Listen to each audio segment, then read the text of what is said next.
Assalamualaikum warahmatullahi wabarakatuh. Pertama-tama marilah kita panjatkan rasa syukur kehadirat Allah Subhanahu wa Ta'ala yang berkat rahmatnya kita dapat melakukan kuliah online ini. Tak lupa salawat serta salam kita panjatkan kepada Nabi besar kita, yaitu Nabi Muhammad SAW, kepada keluarganya, kepada sahabatnya, dan telah sampailah kita selaku umatnya. Baik, kami dari kelompok 12 akan mempresentasikan tentang menetapkan nilai bisnis sistem informasi dan mengelola risiko proyek.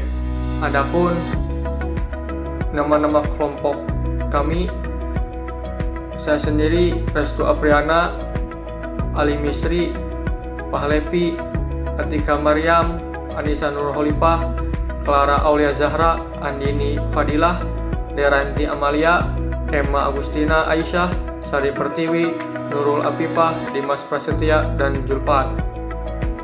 Latar belakang. Dalam perkembangannya, sistem informasi manajemen merupakan bagian dari pengendalian internal suatu bisnis yang mengikuti pengelolaan manusia, dokumen, teknologi, dan prosedur oleh manajemen untuk memecahkan masalah bisnis seperti biaya produksi, layanan, atau suatu strategi bisnis.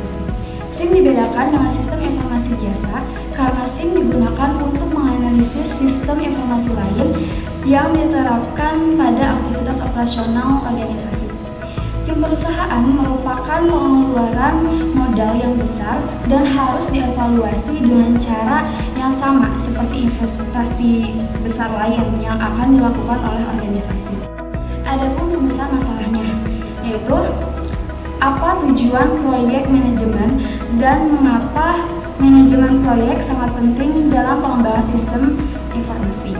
Yang B, metode apa yang dapat digunakan untuk memilih dan mengevaluasi proyek sistem informasi dan menyelaraskan dengan tujuan bisnis perusahaan.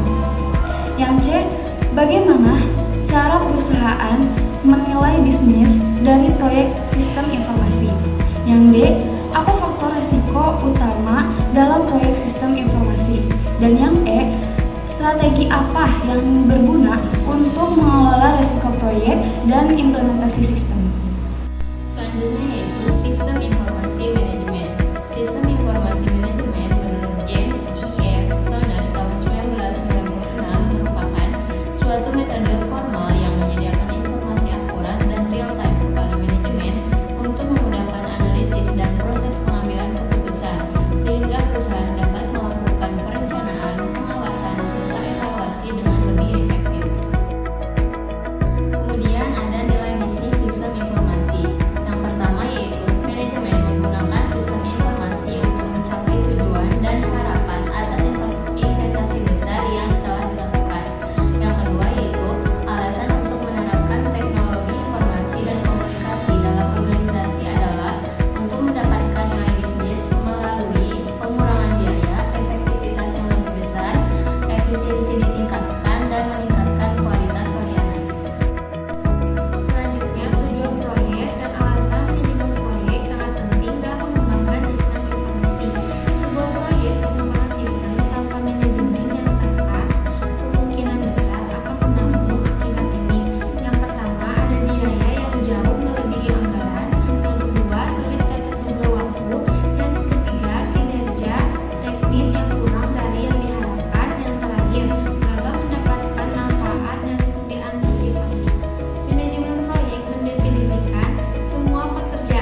sesuai batasan anggaran dan waktu yang ditentukan.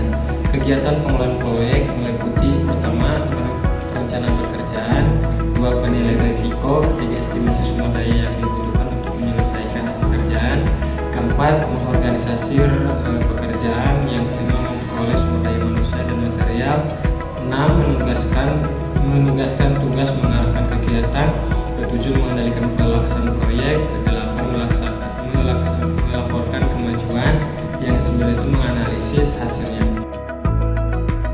Kemudian manajer proyek sistem informasi harus menghadapi 5 variabel utama, yaitu yang pertama ruang lingkup, yang kedua biaya, yang ketiga waktu, yang keempat kualitas, yang kelima adalah risiko. Selanjutnya, karakteristik proyek sistem informasi. Yang pertama, memiliki tujuan untuk menghasilkan produk yang bersifat intangible. Yang pertama, perangkat lunak. Yang kedua, database. Yang ketiga, jaringan yang sulit untuk mengukur nilai manfaat dari produk tersebut. B. Metode yang dapat digunakan untuk memilih dan mengevaluasi analisis sistem dan menyelaraskan proyek tujuan bisnis perusahaan. Yang pertama, tim proyek bertanggung jawab untuk tujuan proyek sistem individualis, seperti yang pertama, analisis sistem. Selanjutnya, spesialis dari area bisnis, penggunaan akhir relevan. Selanjutnya, pemrograman aplikasi. Dan yang terakhir, spesialis database. Perusahaan biasanya disajikan dengan berbagai proyek untuk memecahkan masalah dan meningkatkan kinerja dengan metode berikut ini. Yang pertama, untuk mengidentifikasi proyek sistem informasi yang akan memberikan nilai bisnis paling banyak. Yang kedua, untuk mengembangkan rencana sistem informasi yang efektif. Yang ketiga, setelah analisis strategis menentukan arah keseluruhan pengembangan sistem, menggunakan analisis portofolio untuk mengevaluasi proyek sistem alternatif. Yang keempat, model penilaian berguna untuk memilih proyek di mana banyak kriteria yang harus dipertimbangkan. Adapun 4 keharusan dalam sebuah proyek. Yang pertama, proyek harus diselesaikan dan diserahkan tepat waktu. Yang kedua, proyek harus cukup dibiayai dengan dana yang telah ditentukan. Yang ketiga, proyek harus sesuai dengan ruang lingkup yang telah disepakati. Yang keempat, proyek harus memiliki kualitas hasil sesuai kriteria yang disepakati oleh pelaksana dan pemberi proyek. Selanjutnya, cara perusahaan menilai bisnis dari proyek sistem informasi. Manfaat berwujud dapat diukur dari diberi nilai moneter. Manfaat tak berwujud seperti layanan pelanggan yang lebih efisien atau pengambilan keputusan yang disempurnakan. Tidak dapat segera diukur, namun dapat menyebabkan keuntungan yang dapat diukur dalam jangka panjang. Yang pertama, model penganggaran. Modal adalah salah satu dari beberapa teknik yang digunakan untuk mengukur nilai investasi pada proyek investasi modal jangka panjang. Metode penganggaran modal bergantung pada ukuran arus kas masuk dan keluar dari perusahaan. Proyek modal menghasilkan arus kas tersebut. Yang kedua, model penetapan harga opsi sebenarnya atau ROPMS, menggunakan konsep valuasi opsi yang dipinjam dari industri keuangan. Suatu pilihan pada dasarnya adalah hak, tapi bukan kewajiban, untuk bertindak di masa depan.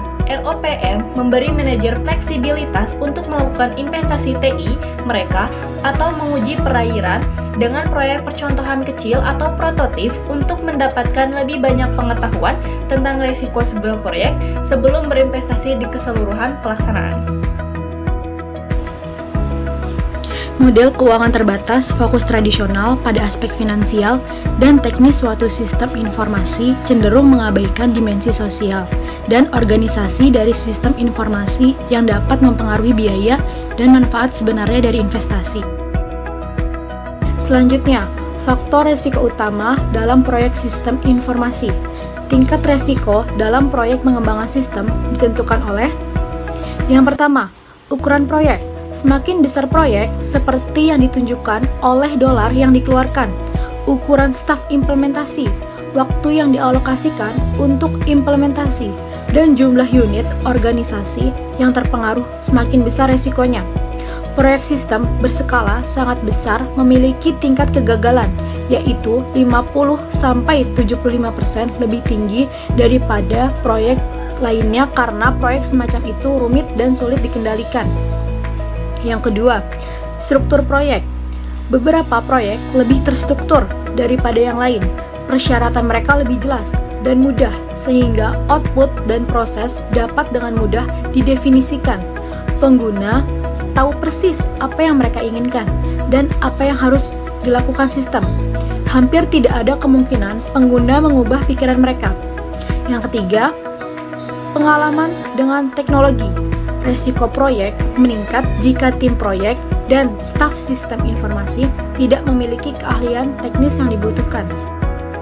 Meskipun kesulitan teknologi menjadi salah satu faktor resiko dalam proyek sistem informasi, namun faktor lainnya terutama bersifat organisasi, berkaitan dengan kompleksitas persyaratan informasi, cakupan proyek, dan berapa banyak bagian organisasi yang akan terpengaruh oleh sistem informasi baru. Proyek sistem informasi di sini mencakup keseluruhan dari rangkaian aktivitas rekayasa pembangunan sistem informasi, di mana komponen yang termasuk sistem informasi meliputi infrastruktur hardware, software, dan ketersediaan sumber daya manusia dalam teknologi informasi. 5 contoh proyek sistem informasi. Pertama, proyek sistem informasi untuk mendukung pelaksanaan pemilu. Kedua, proyek pembangunan infrastruktur e-government di Jawa Tengah. Ketiga, proyek pengembangan sistem CRM pada PT Garuda. Keempat, proyek pembangunan sistem e-bisnis pada PT Global Jaya. Dan yang terakhir, proyek penjualan elektronik atau e-commerce. Di sini saya akan melanjutkan daripada presentasi yang tadi telah dijelaskan oleh teman-teman saya. Pertama itu saya akan menjelaskan tentang strategi yang berguna untuk mengelola risiko proyek dan implementasi sistem. Ini sangat penting sekali untuk semuanya perlu diketahui ya. Jadi biar teman-teman bisa memahami. Yang pertama itu ada perubahan manajemen dan konsep implementasi. Presentasi yang sangat besar dari proyek sistem informasi tersandung karena proses perubahan organisasi seputar bangunan sistem tidak ditangani dengan baik. Jadi informasi yang tersandung karena proses perubahan organisasi itu seputar bangunan sistem itu tidak ditangani dengan baik. Pembuat sistem yang berhasil memerlukan manajemen perubahan yang hati-hati. Jadi dibuatkan sistem-sistem yang memang kehati-hatian untuk menjadi sistem yang lebih baik. Yang kedua, implementasi mengacu pada semua aktivis organisasi bekerja menuju adopsi. Mohon maaf, implementasi mengacu pada semua aktivitas organisasi yang bekerja menuju adopsi, pengelolaan, dan inovasi. Seperti implementasi baru mengacu pada semua aktivitas organisasi yang bekerja menuju adopsi, pengelolaan, dan rutinitas inovasi. Seperti yang baru, pakar sistem informasi misalnya memiliki orientasi teknis atau mesin yang tinggi terhadap pemecahan masalah. Next. 2. Mengendalikan faktor risiko dengan cara yang pertama, mengelola kompleksitas teknis. Yang kedua, alat perencanaan dan pengendalian formal. 2 metode yang paling umum digunakan untuk mendokumentasikan rencana proyek adalah bagan GAN dan grafik PRT. Bagan GAN mencantumkan aktivitas proyek dan tanggal mulai dan selesai yang sesuai. Bagan PRT adalah singkatan dari Program Evaluation and Review Technique, sebuah metodologi yang dikembangkan oleh Angkatan Laut Amerika Serikat selama tahun 1950 untuk mengelola program rudal kapal selam Polaris. Teknis kontrol standar dapat berhasil mencatat kemajuan proyek terhadap anggaran dan tanggal target, sehingga penyimpangan dari rencana dapat dilihat, meningkatkan keterlibatan. 3. Perancangan untuk organisasi. Tujuan sistem baru adalah untuk memperbaiki kinerja organisasi. Proyek sistem informasi harus secara eksplisit membahas cara-cara di mana organisasi akan berubah saat sistem baru dipasang, termasuk pemasangan internet, eksternet, dan aplikasi web untuk mengintegrasikan sistem informasi dengan sukses dan organisasi. Penilaian dampak organisasi yang terdokumentasi secara menyeluruh dan terdokumentasi harus mendapat perhatian yang lebih dalam upaya pembangunan. Salah satu cara untuk menangani masalah manusia dan organisasi adalah dengan menggabungkan praktik perencanaan, sosio-teknik, dan dalam proyek sistem informasi. Rencana desain sosial mengklarifikasi struktur kelompok kerja berbeda, alokasi tugas, dan desain pekerjaan yang kedua. Kesimpulan, jadi manajemen merupakan suatu proses terpadu di mana individu-individu sebagai bagian dari organisasi yang dilibatkan untuk merencanakan, mengorganisasikan, menjalankan, serta mengendalikan aktivitas-aktivitas yang kesemuanya diarahkan pada sasaran yang telah ditetapkan dan berlangsung terus-menerus seiring dengan berjalannya waktu. Manajemen proyek adalah suatu cara mengelola, mengarahkan, dan mengkoordinasikan sumber daya, baik manusia maupun material, di saat mulainya sebuah proyek hingga akhir untuk mencapai suatu tujuan, yang dibatasi oleh biaya, waktu, dan kualitas untuk mencapai kepuasan. Suatu sistem informasi dapat dikembangkan karena adanya kebijakan dan perencanaan terlebih dahulu. Tanpa adanya perencanaan sistem yang baik, maka pengembangan sistem tidak akan dapat berjalan sesuai dengan yang diharapkan. Sekian dari kelompok 12. Mohon maaf apabila ada salah kata dan semoga bermanfaat. Wassalamualaikum warahmatullahi wabarakatuh.